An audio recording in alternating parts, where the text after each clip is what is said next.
To this new episode of the Alex Show TV. It's episode 326 from June the 3rd of the year 2024. Today is a Monday. And as we continue on this excellent support video of the gentleman Chris, I'm going to make 3 total videos out of this 41-minute support video. And today's show is, again, this is a title. It's very difficult. We're going to see 2 support videos. Understanding your eternal story and higher self. Yes, that's the title. Well, I guess it could also be higher self and Akashic records, something like that, because one of the support videos clips we're going to watch from this 41-minute video is about Chris's experience to connecting to his higher self. That for me is extremely important information, And also the second one is on his readings through a third party of his Akashic records, okay? So I'm doing these 3 shows, kind of one after the other, not on the same day, by the way. But I don't want to go extremely long on my comments. Chris's information is so valuable that really I don't want to overdo it. So let's watch the first support video. Again, the importance of connecting to a higher self. Again, it's the same thing, different words, the same thing. Connecting to your higher self is the same thing as your spiritual connection, is the same thing as connecting to source, is the same thing as connecting to creation, is the same thing as your inner compass. Again, you can go on and on and on. It's our mind that is making the difference, saying, no, all of those things are different things. No, it's our mind. It's our mind. Our mind creates a lot of illusions, okay? Through separation. It wants to create, it wants to make sense of everything. Everything has to make sense. Everything we need to understand. And at the end, we're talking of the same thing. Connecting to your higher self, we have a higher self. The purpose of the universe was always that we have a higher self. It was always that we were going to come out of this maze, okay? That was always in the cards. That's why the universe, the creator, you want to call him God, whatever you want to call him, again, I'm refraining the word God from the worshipping, adoration, separation status.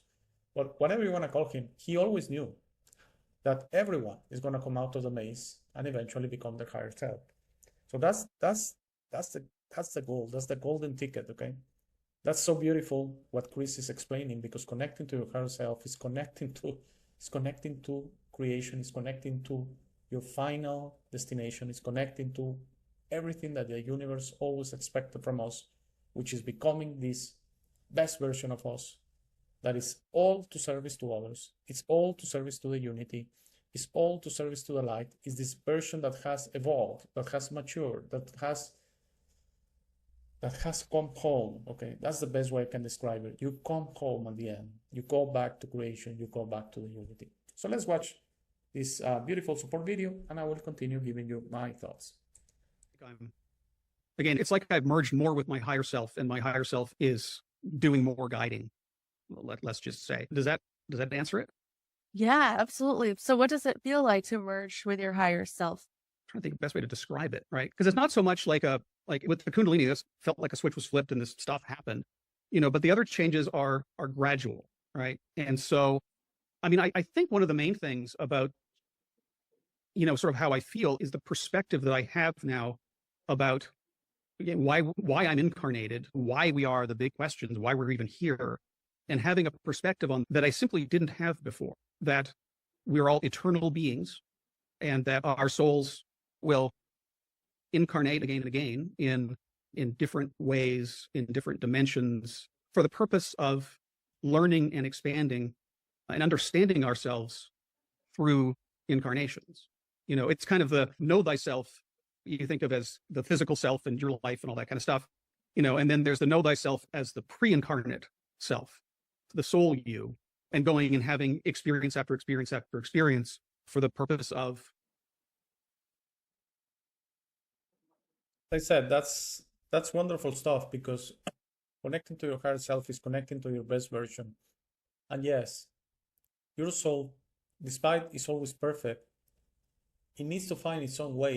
You need to find your way to your higher self, to your best version through these realities, okay? That's the purpose. That's the test. I always said this is a morality test. I'm saying the same thing with different words, okay? The purpose of these realities is so we, on our own, at our own pace, We all have our own pace. Some are gonna take 1,000 years, some are gonna take 1,000,000 years. Is the universe concerned? Is creation concerned about that? No. So you become involved, involuted, you become immature, you become dark, and you do a lot of things. Well, the universe is obviously not happy about that. But it's patient, and it's gonna allow you to self-judge, to self-evolve, to self-mature, come out of the hole, and go back to your best version. What you're seeing in the screen right now is like what you see in the bottom part kind of looks physical. That's you in these realities, okay? When you see as a being of light, that's your higher self. Sorry about that. My throat got a little bit, sorry about that. So this is beautiful what Chris says, because when you connect to your higher self, which is always available for you, you are connecting to your spirit. You're connecting to your best version. You're allowing yourself to traverse these difficult realities, allowing your spirit to speak. Because your spirit will always be speaking to you in these realities, telling you your own morality, telling you what's wrong or right, okay? Without any information at all beyond that, without any explanations or no, this is right because, etc. This is wrong, this is right. This is the right way, this is the wrong way. But if we are listening to our egoic mind, then we're gonna kind of silence our higher self, our best version, our spirit, okay? Because our egoic mind offers so much more. It doesn't, but in a very involuted, primitive way, offers so much more, offers explanations. And we don't need explanations, and we don't need to understand or rationalize everything, okay? That's one of the biggest lies that has been told to us in this reality. If things don't make sense, there's something wrong about that. And no, not at all. I've totally embraced the fact I'm not going to understand the universe. I'm not going to understand my process. I'm not going to understand many things, but it's not that I believe, it's not a belief. I know, and I trust the creation and the creator, and I trust my higher self. It's not for me to understand at this time, but I certainly feel totally comfortable embracing my higher self, embracing my spirit, embracing the universe. Hope that makes sense. I know it's deep stuff, but trust me, it does make sense. Let's watch the second support video. This is about Akashic Records. And again, I tried to, in this, the title was probably longer than this. It was Understanding Your Eternal Story, Higher Self, and Akashic Records. Again, Akashic Records are part of your eternal story. It's kind of the registry, it's kind of the log, it's kind of the blog, if you want to see it, the book of your eternal story. Everything you have ever experienced through your eternal stories in your Akashic Records. I know it sounds extremely impossible because that's probably a lot of information, but trust me, everything is there. All your intentions, everything you have ever thought, because it's not necessarily materiality, it's not necessarily physicality, it's not necessarily everything physical. Everything, every intention you ever had is in your Akashic Records. Okay, so let's watch this beautiful video from Chris, and I'll give you my final thoughts. Somewhere along the line in there, I also started having Akashic readings. Yes, I was going to ask you about that. Yes, which have been incredibly informative. They're really fantastic. I work with a woman named Krista Rauschenberg, who's awesome. And if anybody watching doesn't know what your Akashic record is, it is the record of all of your soul's experiences here and on other planets and other dimensions.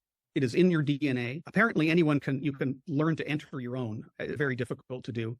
I've tried to do it and have not been successful. But there are people who have that gift. And in essence, you give them permission to enter your Akashic record.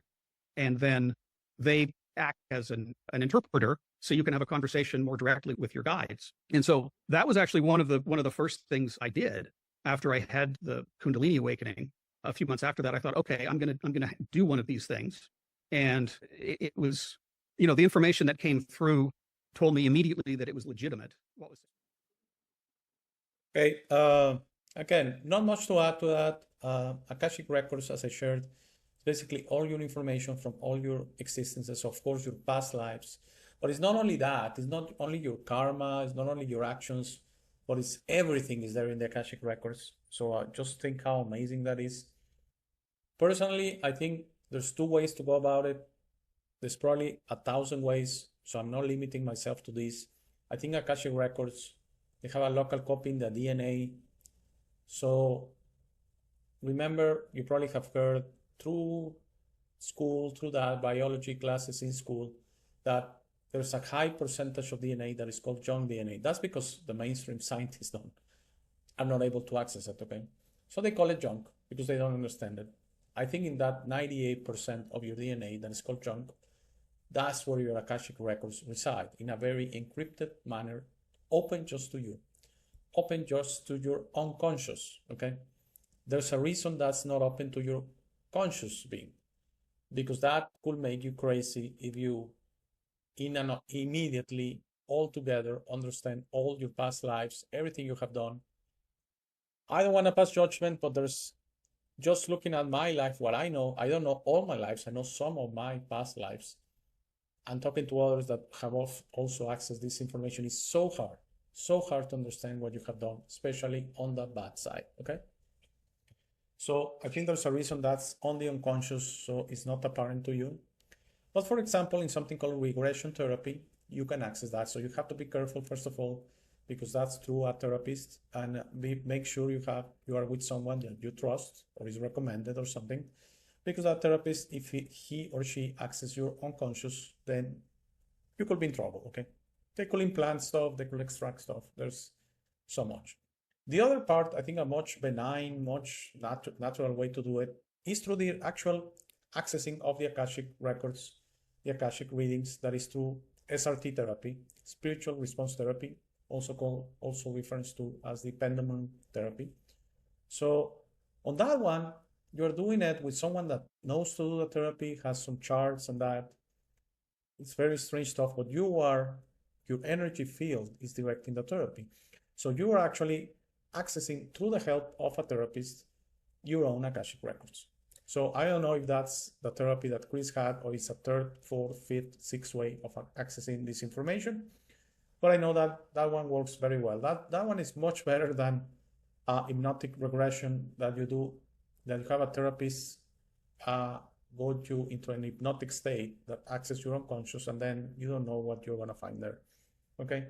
Plus, you're not in a conscious state, and then you could get in trouble as you discover this information. For me, the strangest thing is, first, years ago, I went to a regression therapy, a hypnotic regression therapy. So I've learned about a few of my past lives there. And then without sharing that, of course, so keeping it to myself, as I went into my first SRT therapies, the information was validated. So these therapists didn't know each other. I mean, there's no way they could have communicated. So that for me was a beautiful way of saying these 2 different ways of accessing the same information, and it's validated. When you go into your past lives, you're going to find it's going to be all over the place, okay? It's a spectrum. So we have done very involuted things. We have done so-so things, and we have done some nice things. It's not all nice. It's not all happy. It's not a happy movie with a happy ending. You have to really be careful about that. My suggestion is do it, but do it slowly, and do it consciously, and do it open to the universe, always saying that you're going to understand and learn and evolve and really mature, and understand that, for me, it was a reaction saying, I cannot be that. And yes, I was that. The key answer is I was that.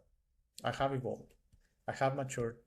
I mean, I'm on my way. I'm in a process, okay? I'm nowhere close to the end point.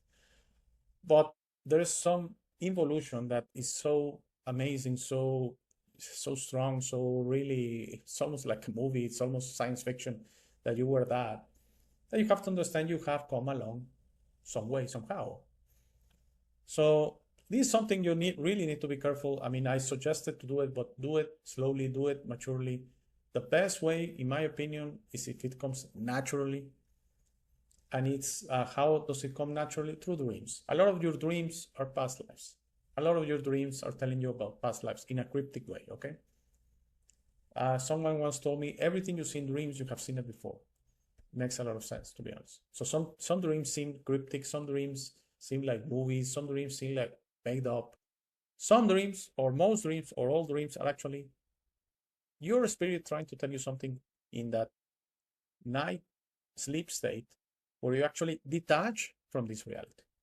When you actually stop being conscious, stop being physical, stop, and you go back to your spiritual state, and that spirit is trying to tell you something.